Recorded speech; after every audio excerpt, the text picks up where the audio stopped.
The chamber was massive, carved from a single asteroid and polished until it gleamed like black glass. 1,000 species had their representatives here, arranged in circular tiers that rose toward a domed ceiling showing the stars beyond. At the center stood a simple platform, and on that platform stood Ambassador Giwu of Earth. He was not a tall man, but he stood straight.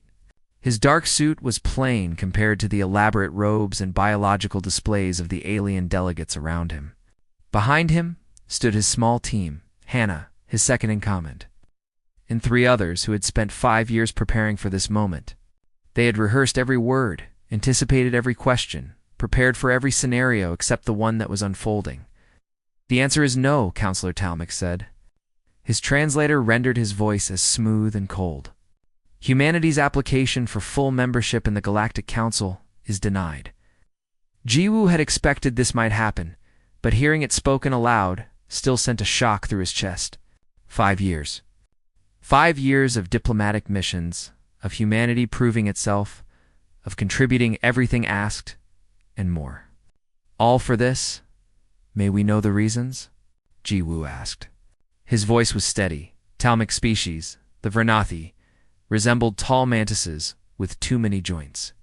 When he moved, it was with an unsettling grace. Humanity is young. Your species achieved space travel only 2 centuries ago. You lack the maturity required for full council participation. We have met every requirement outlined in the membership charter, Hannah said from behind Giwu. Her voice was sharp. We've contributed medical advances that saved billions. Our engineers designed the Outer Rim stations. Our peacekeepers maintained stability in 16 sectors. Requirements on paper, another counselor said. This one was Breathin, a species that looked like floating jellyfish wrapped in energy fields. But the spirit of those requirements is wisdom, patience. Your species rushed to the stars like children running before they could walk. Gyu felt Hannah tense behind him. He raised one hand slightly, a gesture she understood. Stay calm. We have been patient, Giwu said. We have served as junior partners for 30 years. We have asked for nothing but the chance to prove ourselves worthy. Have we not done so? Your contributions are noted, Talmik said. The way he said it made those contributions sound small, insignificant. But full membership requires more than technical skill. It requires trust. And humanity has given us reason to doubt. What reason? Q asked. Your wars? Your violence. Your history is written in blood. Talmik gestured with one bladed forelimb. You had nuclear weapons before you had interplanetary travel. You nearly destroyed your own world 12 times. You are dangerous. That was our past, Giwu said. Every species here has a violent history. The Vernathi themselves had the culling wars that lasted 3 centuries. A murmur went through the chamber. Mentioning another species' dark history was considered impolite in council chambers. Talmik's translator made a sound like breaking glass. Anger, Gyu thought. Ancient history, Talmik said. We evolved beyond such things millennia ago. Humanity still has nations that plot against each other. You still have weapons capable of planetary destruction. You are not ready. Then what must we do to be ready? Jiwu asked. Give us a goal. Give us a timeline. We will meet it. There is no timeline for maturity, the Breathin counselor said. It comes with age. Perhaps in another century, another 1,000 years, humanity will be ready. For now, we offer continued junior partnership. You may still contribute to galactic society in limited capacity. Limited capacity. The words hung in the air. Jiwu understood what they meant. Humanity would continue to provide the innovation, the hard work, the dangerous peacekeeping. But they would have no voice in decisions. No vote. No respect behind him. Hannah was shaking. Not from fear, from rage. Giwu had known her for 15 years.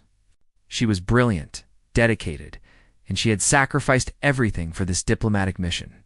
She had left her family on Earth, had learned 8 alien languages, had worked 20-hour days to prepare their application. And now these beings, sitting in their comfortable chairs in their ancient chamber, dismissed all of it. We need time to discuss this, Jiwu said. Of Of course, Telmik said. He sounded pleased. Take all the time you need. The junior partnership remains open to humanity. We value your contributions.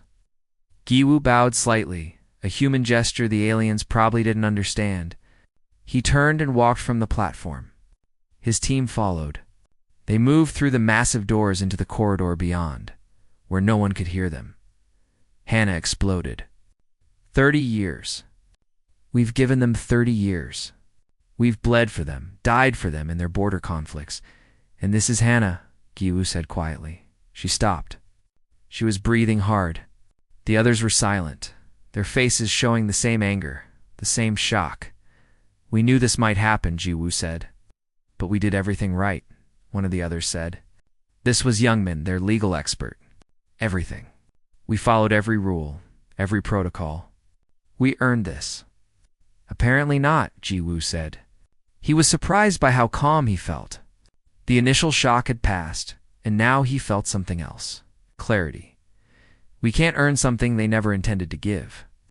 So what do we do? Hannah asked. Do we accept their junior partnership? Do we keep begging for scraps? Giwu looked at his team. These were good people.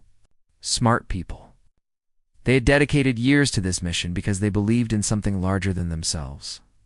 They believed humanity deserved a place among the stars.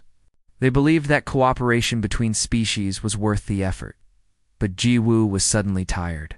Tired of bowing. Tired of proving himself to beings who had already decided humans were lesser. Tired of watching his people die maintaining someone else's peace while being told they weren't mature enough for a seat at the table. Oh, Giwu said. We don't accept it. What's the alternative? Youngmin asked. We leave, Giwu said. The silence that followed was absolute. Hannah stared at him. Leave. You mean withdraw our application? I mean withdraw everything, Giwu said. Our scientists, our peacekeepers, our engineers, all of it. If we're not worthy of membership, then we're not worthy of doing their work for them. We'll never accept that, Hannah said. But her voice had changed. The anger was still there, but now something else mixed with it.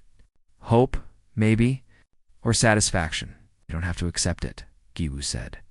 We're not asking permission. He looked at each of them. When we go back in there, I'm going to decline their junior partnership. I'm going to announce humanity's withdrawal from all council initiatives, and then we're going home. Earth will support this. Youngmin asked.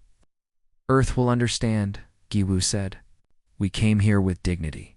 We'll leave with it too. Hannah smiled then. It was not a pleasant smile. I want to see Telmik's face when you tell him. They returned to the chamber. Giwu walked to the platform again. Telmik looked down at him with what might have been amusement. Have you considered our generous offer? The Vernathi asked. We have, Giwu said. We decline. The chamber went silent. Humanity withdraws its application for council membership, Giwu continued. Effective immediately, we are recalling all human personnel from council operations. We thank you for the opportunity, but we will pursue our future independently. For a moment, no one spoke. Then Telmik laughed. It was a chittering sound that the translator rendered as genuine amusement. You're leaving? Because you didn't get what you wanted. The counselor's tone was mocking. How very human, emotional, impulsive. This is exactly why you're not ready. Perhaps, Giwu said. Or perhaps we're finally mature enough to know when we're not wanted. He bowed once more, turned, and walked away. His team followed. Behind them, the council chamber erupted in conversation. Giwu didn't look back. He had said everything that needed saying. Humanity was walking away, and they were doing it with their heads held high. The message arrived at every human outpost simultaneously. It was brief, formal, and absolute. All human personnel were to cease operations and return to Earth or its colonies within 60 days. No exceptions. No delays. Dr. Taman read the message 3 times in his small office on Station Keeper, orbiting a plague-stricken world in the Andromeda sector. Around him, his team of 40 researchers worked frantically to develop a cure for the hemorrhagic fever that had killed 8 million aliens in the past month. They were close. Another few weeks and they might have it. His assistant, a young woman named Sua, appeared in his doorway. Her face was pale. "You saw it?" "I saw it," Taman said. "Can't leave now," Sua said. "These people are dying. We're the only ones with the expertise to help them." Taman looked at his screens. Genetic sequences scrolled past. Data from 1,000 samples. They had worked 16-hour days for 3 months. They had lived in this cramped station, eating recycled food, breathing recycled air, all to save lives. And now, Earth was calling them home. "Pack your things," Taman said quietly. "Doctor, that's an order," he said. "We leave in 3 days." Sua stared at him. "You're just going to abandon them?" "I'm following the directive from Earth," Taman said. "And so are you." She left without another word. Taman sat alone in his office, staring at the data. He had dedicated his life to xenobiology. He had helped dozens of species. He had saved millions of lives. And now, he was walking away from millions more. But the truth was, he wasn't angry about the order. He was relieved. For 30 years, he had worked for the Council. He had been sent to the worst plague zones, the most dangerous outbreak sites, because humans were considered expendable. Junior partners, they called them. Useful tools. And every time he saved a world, every time he developed a cure, the credit went to the Council. His papers were published under Council authority. His discoveries were attributed to galactic cooperation, never to the human who actually did the work. 3 days later, the human research team departed Station Keeper. The aliens begged them to stay. They offered money, resources, anything. Taman politely declined everything. As their ship pulled away, he watched the station shrink in the viewport. Somewhere down on the planet below, people were dying. That knowledge sat heavy in his chest, but not as heavy as 30 years of being invisible. Across the galaxy, similar scenes played out. Commander Subin recalled her fleet from the outer reaches, where human peacekeepers had maintained stability for a decade. The moment her ships departed, 3 different factions went to war. She listened to the distress calls and kept flying toward Earth. She had lost 63 crew members in those 10 years. 63 human lives given to maintain someone else's peace, and the Council had never once thanked them. They were expected to die quietly, to do their duty, to be grateful for the chance to serve. No more. Duhayan closed the last human trade office on Ventara Prime. It's one of the major hub worlds. His alien counterparts were confused. Trade with humanity had been profitable for both sides. Why withdraw? Because we're no longer interested in maintaining these relationships, Duhan said simply. But the contracts will be honored through their completion dates. No new contracts will be signed. This is irrational, the Venturan merchant said. You're abandoning profitable arrangements over pride? Duhayan smiled. We're reorganizing our priorities. Earth first. The merchant didn't understand. None of them did. They thought humans would come crawling back within months, desperate for the galactic markets. They didn't understand that humanity had barely tapped its own potential. It's too busy serving others to serve themselves. On Earth, the changes began immediately. Minji, head of the Space Development Program, stood before a council of scientists and engineers. The room was packed. Everyone had heard about the withdrawal. Everyone had questions. For 30 years, we've shared our innovations with the galaxy, Minji said.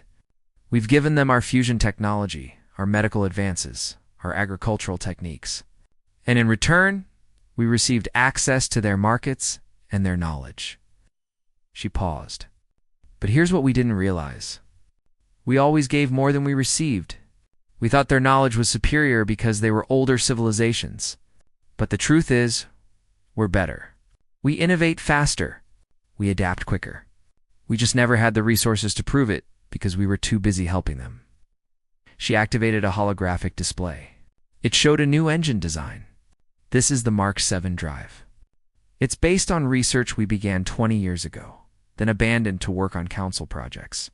If we focus our resources on completing it, we'll have faster-than-light travel. That's 3 times more efficient than anything the galaxy currently uses. The room erupted in excited conversation. Minji waited for silence. That's just the beginning. We have a dozen projects like this. Projects we set aside to help the Council. Now we're bringing them back. Now we're putting humanity first. Jae-sung, the military strategist, presented his own plans.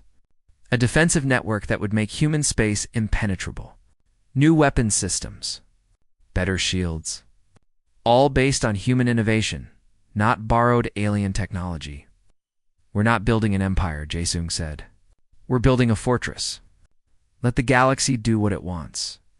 We'll take care of our own. The directive was clear. No more expeditions beyond human space. No more aid to alien worlds. No more joint research projects. Humanity was closing its borders and looking inward. The Council sent envoys to Earth within a month. They arrived with diplomatic credentials and polite messages. They were turned away at the border. Earth's response was simple. Humanity had no interest in further discussions at this time. At this time? The envoy, a Breatha named Willis, asked the border patrol ship, "When will you be interested?" "Unknown," the human captain replied. "Return to your territory." "This is childish," Willis said. "You're upset about the membership decision." "We understand. But these emotional reactions help no one." "We're not upset," the captain said. "We're done. There's a difference. Now leave." The envoy's ship departed, and the border closed behind it. Earth had drawn a line in space. It was clear that line would not be crossed. On Ventara Prime.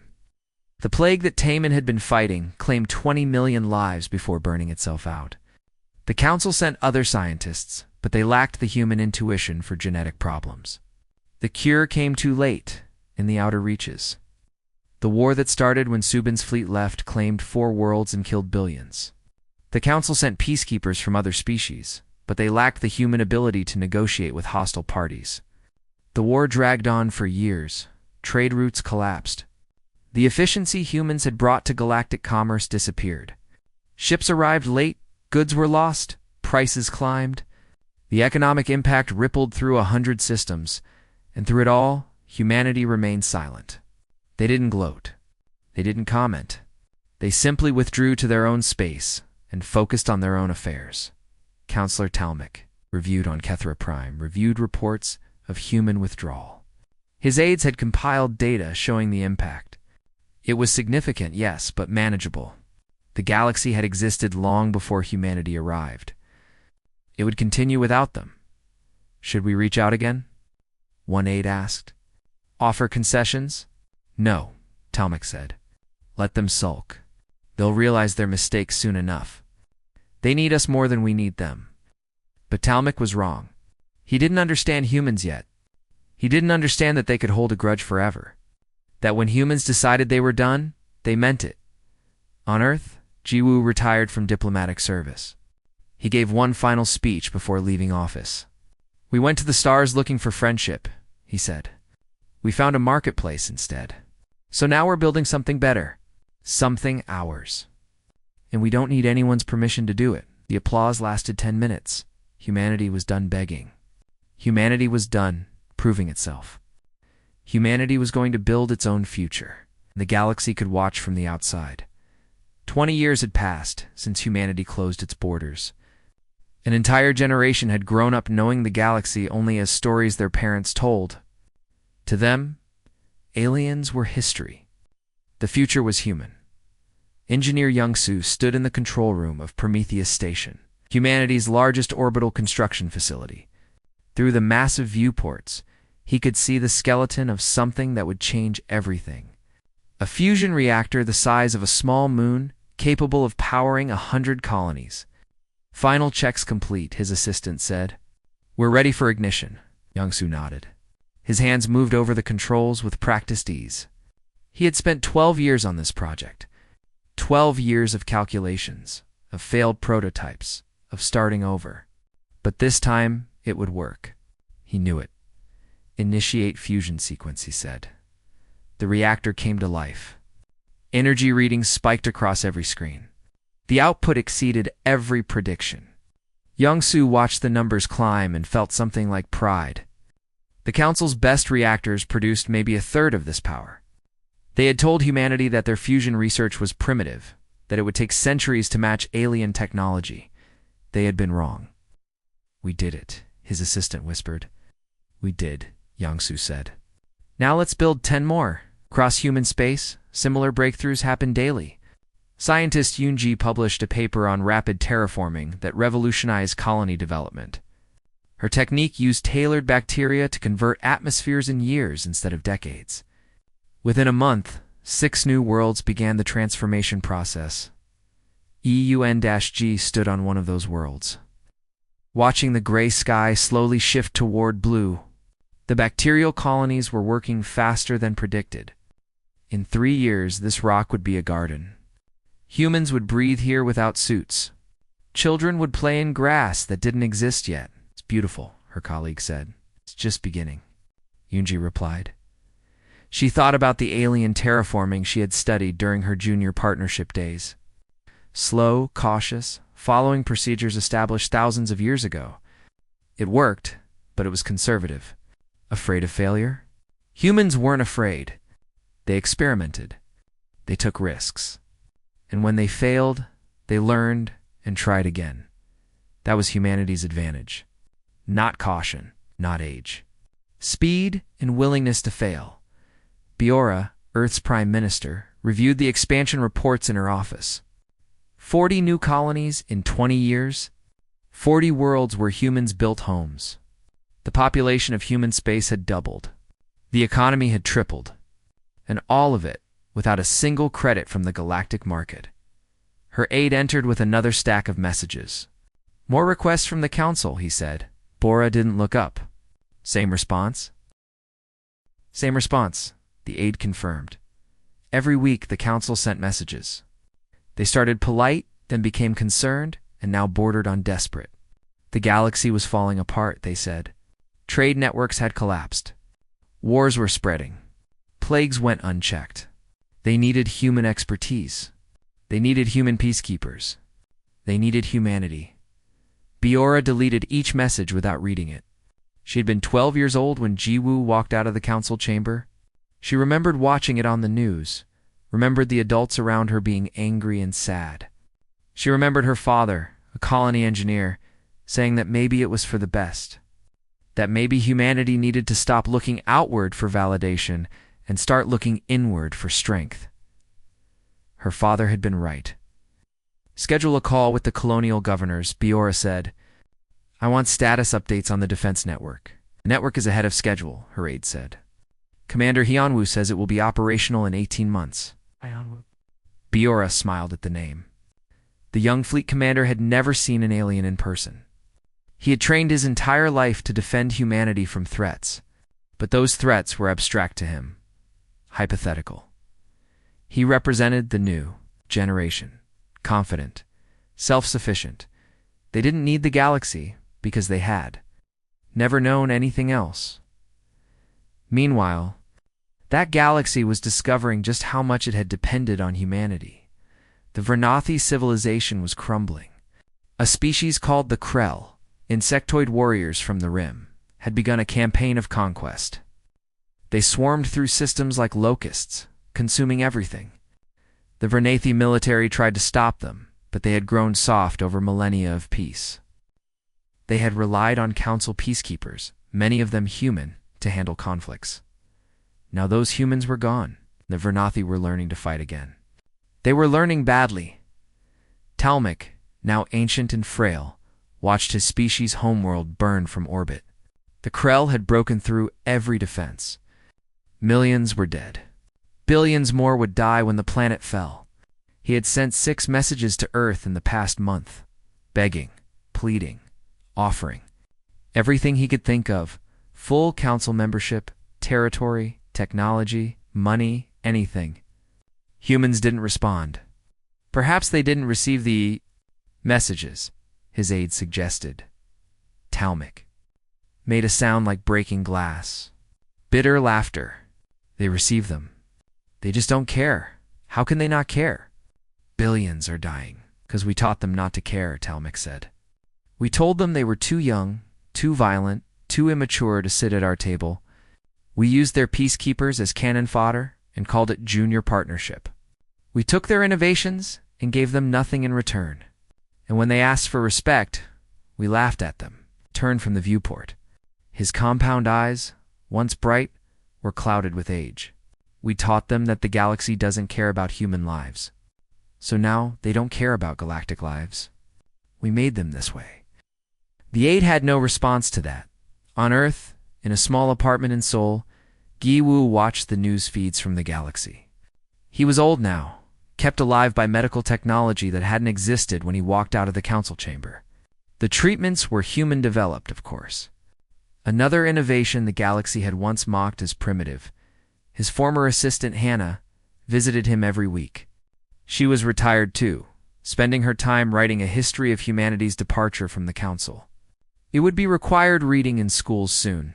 You're begging now, Hannah said, settling into a chair across from him. Talmik himself has sent direct appeals. I know, Ji-woo said. Some people think we should help.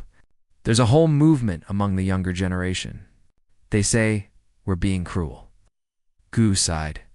They didn't live through what we lived through. They don't understand. So explain it to them, Hannah said. You're Jew. People listen to you. What would I say? Gi-woo asked. That I'm still angry? That I want revenge? I'm not. The anger burned out years ago. Then why not help? Gi-woo was quiet for a moment. Because helping now would be the cruelest thing we could do. Hannah frowned. How do you figure that? The galaxy needs to learn the same lesson humanity learned, Ji-woo said. Self-reliance. We gave them everything for decades, and it made them weak. They never had to innovate because they could just take our innovations. They never had to fight their own battles because we fought for them. We were killing them with kindness. He leaned forward. If we go back now and save them, they'll learn nothing. They'll become dependent on us again. And in another generation, we'll be right back where we started. Junior partners doing all the work while they sit in their chambers deciding we're not good enough? So we let billions die?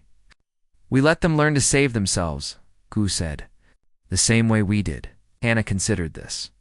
She had spent 20 years being angry at the council. But Ji-woo was right. Anger had given way to something else. Pity, maybe.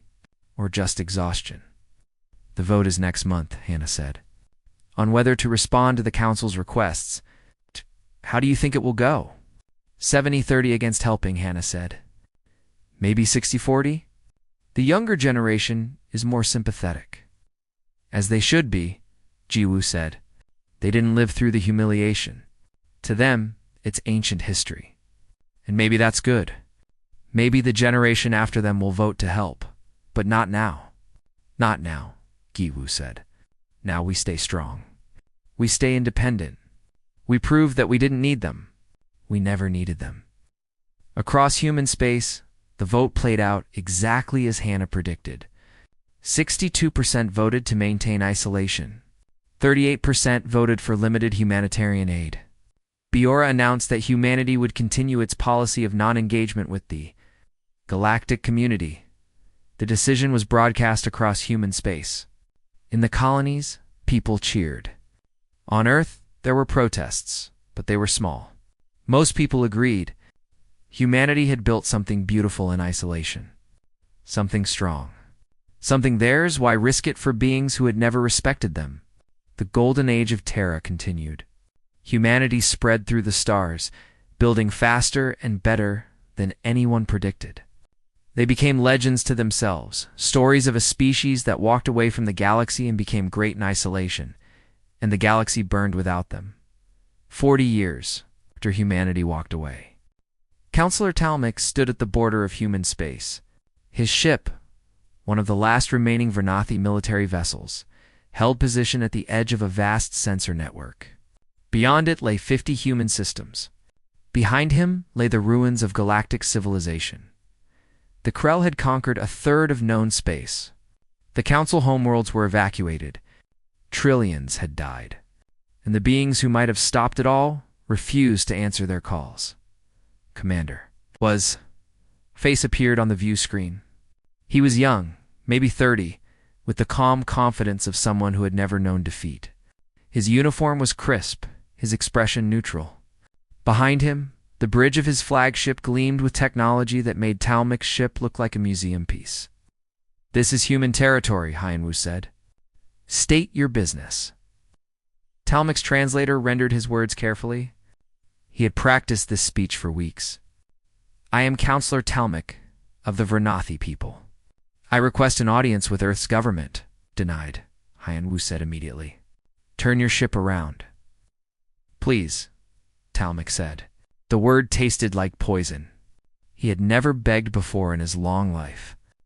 "I speak for what remains of the Galactic Council. We need humanity's help." "You were told 40 years ago that humanity was not interested in council affairs," Hyanwu said. "That position has not changed." "The galaxy is dying," Talmic said. "The Krell have destroyed hundreds of worlds. Billions are dead. More die every day. You have the technology to stop them. You have the military strength, please." Hyanwu's expression didn't change. "That is unfortunate. But it is not humanity's problem." "How can you say that?" Talmic's voice rose. "These are living beings. Children are dying. Entire species are being wiped out. Have you no compassion?" "We had compassion," Hyanwu said. "For 30 years, we showed the galaxy compassion. We sent our doctors to your plague worlds. We sent our peacekeepers to your war zones. We died for your problems. And when we asked to be treated as equals, you laughed at us." "That was a mistake," Talmic said. "I admit it. I was wrong. The Council was wrong. We should have accepted humanity when we had the chance." "Yes," Hyanwu said. "You should have, and help us now. We will give you full membership. We will give you anything you want. Just help us stop the Krell." Hyanwu shook his head slowly. "You still don't understand. We don't want membership. We don't want anything from the Council. We built something better here. We built a civilization that doesn't need you." "But we need you," Talmic said. He hated how desperate he sounded. "Without human help, the Krell will consume everything. They will eventually reach your borders. They will threaten human worlds." "Let them try," Hyanwu said. "Our defense network is operational. Our fleet is ready. If the Krell come to human space, we will stop them. But we will not leave our territory to fight your battles." "This is revenge," Talmic said. "You are punishing us for past mistakes." "No," Hyanwu said. "Revenge would be actively helping the Krell. We are simply doing what you told us to do 40 years ago. We are staying in our lane. We are being patient. We are not interfering in galactic affairs we are too young to understand." The words were like blades. Talmic heard his own statements from decades ago, thrown back at him. He had been so confident then, so certain that humanity needed the Council more than the Council needed humanity. He had been completely wrong. "I am an old being," Talmic said quietly. "I have lived for 3 centuries. I have seen empires rise and fall. I have made many mistakes. But denying humanity was the worst mistake of my life. I see that now." "I'm glad you learned something," Hugh said. "But your education cost us 30 years of service and thousands of lives. So forgive me if I don't feel sympathetic." "And what will it take?" Talmic asked. "What will make humanity help?" "Nothing," Hyanwu said. "There is nothing you can offer that we want. There is nothing you can say that we haven't heard. You made your choice 40 years ago. Now live with it." The screen went dark. Talmic stood in silence, staring at the empty view screen. His aide, a young Vernathi who had never known peace, spoke hesitantly. "What do we do now?" "We go home," Talmic said, "and we try to survive without them." The news of the rejection spread through what remained of the galactic community. The response was mixed. Some blamed humanity for being cold and heartless. Others blamed the Council for creating the situation. But everyone agreed on one thing: humanity could have helped, and they chose not to.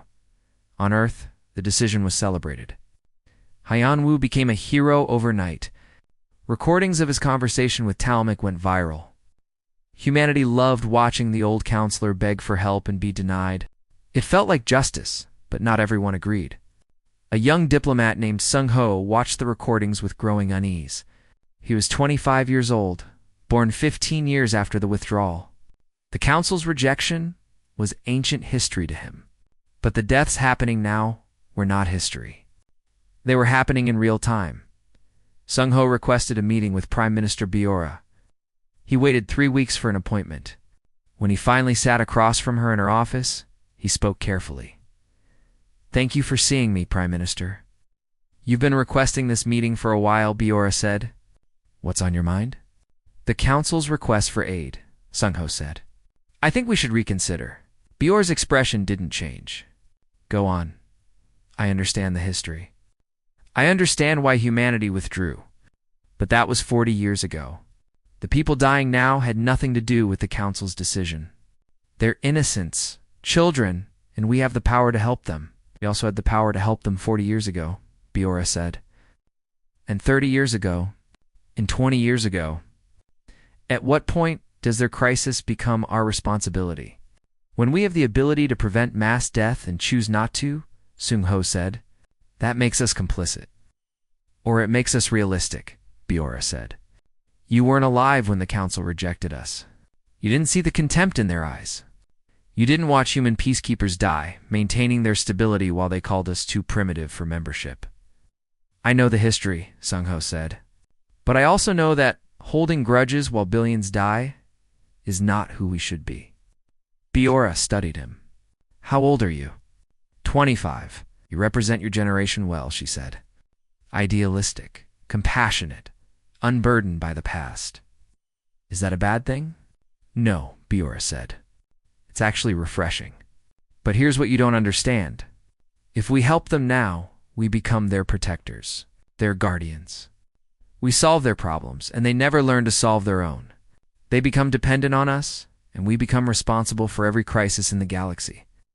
Maybe that's a price worth paying to save lives, Sung-ho said. Or maybe it's a trap that leads us right back to junior partnership, Bora said. Doing all the work, dying all the deaths, while they sit in comfort telling us we're not good enough. Sung-ho had no response to that. Biora softened slightly. I'm not heartless, she said. I hate that beings are dying, but I have to think about humanity's future. We built something incredible in isolation. We're stronger, more advanced, more united than ever before. If we go back to the galaxy, we risk all of that. Or we risk becoming exactly what they accused us of being, Sung-ho said quietly. Violent, selfish, immature. Biora smiled sadly. Maybe, but we'll be those things on our own terms, not theirs. The conversation ended there. Sung-ho left knowing he had not changed her mind. But he also knew he wasn't alone. His generation was starting to question the isolation. They didn't carry the anger of their parents. They saw only the opportunity to help and the choice not to. Over the next 5 years, the debate grew louder. Humanity's younger generation demanded reconsideration. The older generation held firm. Earth held votes, debates, protests. But the policy did not change. Humanity remained behind its borders while the galaxy bled. And every day that passed, the question grew louder. Was this strength, or was it cowardice? Was this justice, or was it revenge? Humanity would have to decide what kind of civilization it wanted to be. Powerful but isolated, or compassionate but vulnerable. There was no easy answer, and the cost of choosing wrong was measured in lives. 60 years had passed since. Ambassador Ji-woo walked out of the council chamber. The galaxy had changed beyond recognition. The Galactic Council existed only in name, scattered across refugee stations and makeshift colonies. The Krell had been stopped, finally, but only after consuming half of known space. What remained of galactic civilization was a shadow of its former glory. Humanity had changed too. They were now the most technologically advanced species in known space. Their colonies numbered in the hundreds. Their ships moved faster than anything the old council had ever built. Their medical technology could extend lifespans to 2 centuries. They had achieved everything the council claimed. They were too young to accomplish, and they had done it alone. Ji-woo sat in his apartment in Seoul, looking out at a city that had grown into the sky. He was 110 years old now. His body kept functioning by treatments that were considered miraculous even by human standards.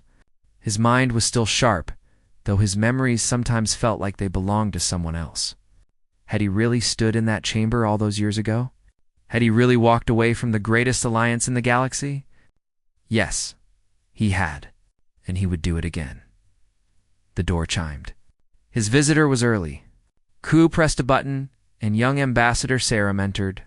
She was 30 years old, brilliant, and represented everything humanity had become. Confident without arrogance. Powerful without cruelty. She had never seen an alien in person until 3 months ago. "Thank you for meeting with me," Saram said, settling into a chair. "You're welcome," Jiwoo said. "Though I'm not sure what advice I can offer, I'm a relic from another age. You're the man who made the choice that defined humanity for 60 years, Sairam said. Right now, I'm facing a similar choice. I need to know if you have any regrets." Gi-woo smiled. "You're asking if I think we were right to walk away?" "Yes, do you know what's happening at the border?" Ji-woo asked. Sarum said. "That's why I'm here." For the past 6 months, aliens had been gathering at the edge of human space. Not armies, not governments. Just survivors. Refugees from a dozen species, fleeing the aftermath of the Krell invasion and the chaos that followed. They came in broken ships, carrying what little they had saved. And they waited at the border, hoping humanity would let them in. "There are hundreds of thousands now," Saram said. "Maybe more. They're dying out there. Their ships are failing. They have no food, no medicine. They're begging for help." "And Earth wants you to decide what to do," Jiwoo said. "But they also know that we can't ignore this forever. Those aren't soldiers or diplomats at our borders. They're families, children, old beings who just want to survive. What do you want to do?" Jiwoo asked. "I want to help them," Sarum said immediately. "Everything in me says we should open the borders, take them in, give them what they need. We have the resources. We have the technology. Letting them die when we could save them feels wrong, but," Jiwoo prompted. "But I also understand why we withdrew," Sarum said. "I've read the histories. I've studied what the Council did to us. And I know that if we start helping now, we might end up right back where we started. Protectors of a galaxy that doesn't respect us." Gu nodded slowly. "You're asking if saving lives is worth the risk of losing ourselves?" "Yes. I can't answer that for you," Gu said, "but I can tell you what I learned. When we walked away 60 years ago, it wasn't about revenge. It wasn't about punishing the Council. It was about dignity." He leaned forward. "For 30 years, we let them treat us as lesser beings. We accepted scraps and called it partnership. We died for their causes and got nothing in return. We did all of that because we wanted their apper. Oval so badly that we forgot to approve of ourselves. And walking away changed that?" Sarum asked. "Walking away saved us," Gi-woo said. "It forced us to rely on ourselves, to innovate, to grow. Look at what we've built. We didn't do this to impress the Council. We did it because we needed to survive. And we discovered that we're actually better on our own than we ever were trying to fit into their system. So you think we should maintain isolation?" "I think you should maintain dignity," Jiwoo said. "If you help those refugees, do it because it's right. Not because you want the galaxy's approval. Not because you want to prove something. Do it because humanity decided it was the right thing to do, and do it on humanity's terms." Saram considered this. "What are humanity's terms?" "That's for your generation to decide," Jiwoo said. "My generation decided to walk away. We needed that. We needed to prove we didn't need them. But you? You were born free? You never had to beg for respect. Maybe you can afford to be generous in ways we couldn't. Some people will say we're being weak," Sarum said. "Some people will say anything," Jiwoo said. "But here's what I know. True strength isn't about holding grudges. It's about choosing your own path. If humanity chooses to help, let it be because humanity decided it was right. Not because someone demanded it. Not because someone shamed us into it. Because we looked at the situation and made a choice." As Sarum sat quietly for a moment. "Would you have made this choice?" 60 years ago, if refugees had come to our borders? No, Jiwoo said honestly. 60 years ago, I was too angry. To hurt, I needed to walk away completely. But that was then. You're asking about now. And now is different. How? Because we proved our point, Giwoo said. We walked away and became great. We don't need their approval anymore. We never needed it. That question is answered. So now you get to ask a different question. What question? What kind of power do we want to be? Jiwoo said. Do we want to be the species that hoards its strength? Or do we want to be the species that helps because it can? Not because anyone asked nicely. Not because we want something in return. Just because it's what we choose to do. Saram smiled. You're giving me permission to help them. Giving you permission to choose, Giwoo said. Whatever you decide, make sure it's humanity's choice. Not a response to pressure. Not a reaction to the past. A deliberate choice about who we want to be. 3 days later, Saram stood at the border. Her flagship faced a ragged fleet of refugee vessels. Behind her, the full might of humanity's defense network waited. She could close the border with a word.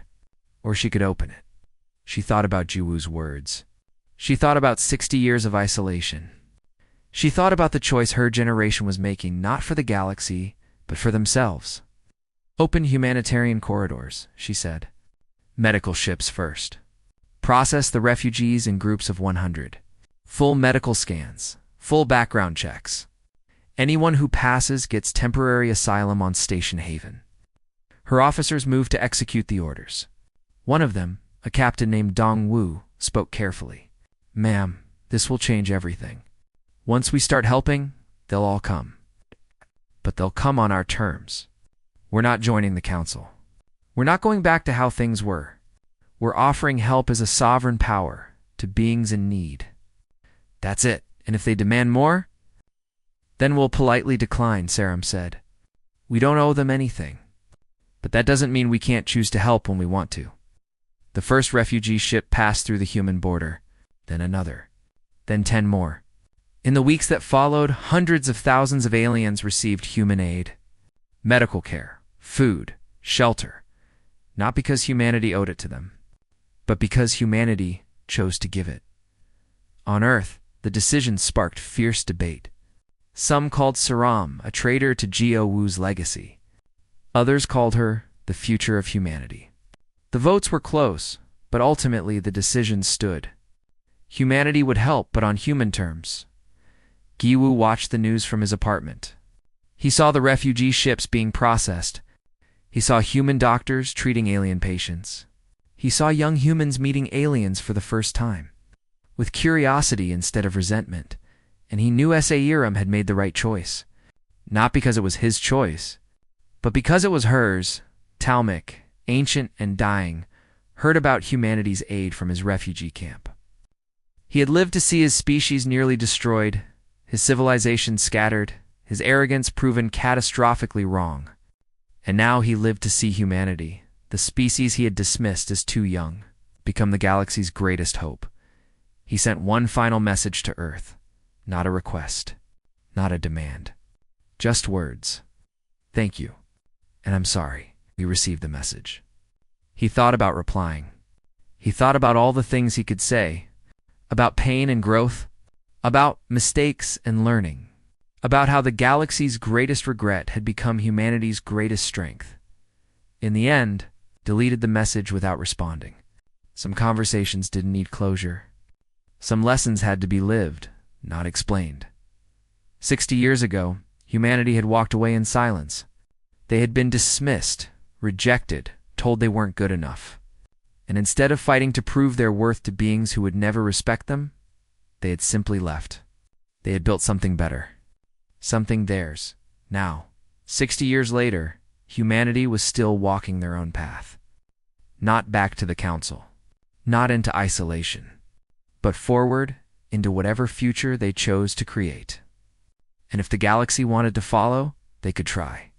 But they would do it on humanity's terms, or not at all. That was the legacy of silence. Not revenge. Not forgiveness. Just the simple truth that respect isn't given, It's earned. And humanity had earned the right to choose their own destiny. Whatever that destiny was, it would be magnificent. Because it would be human.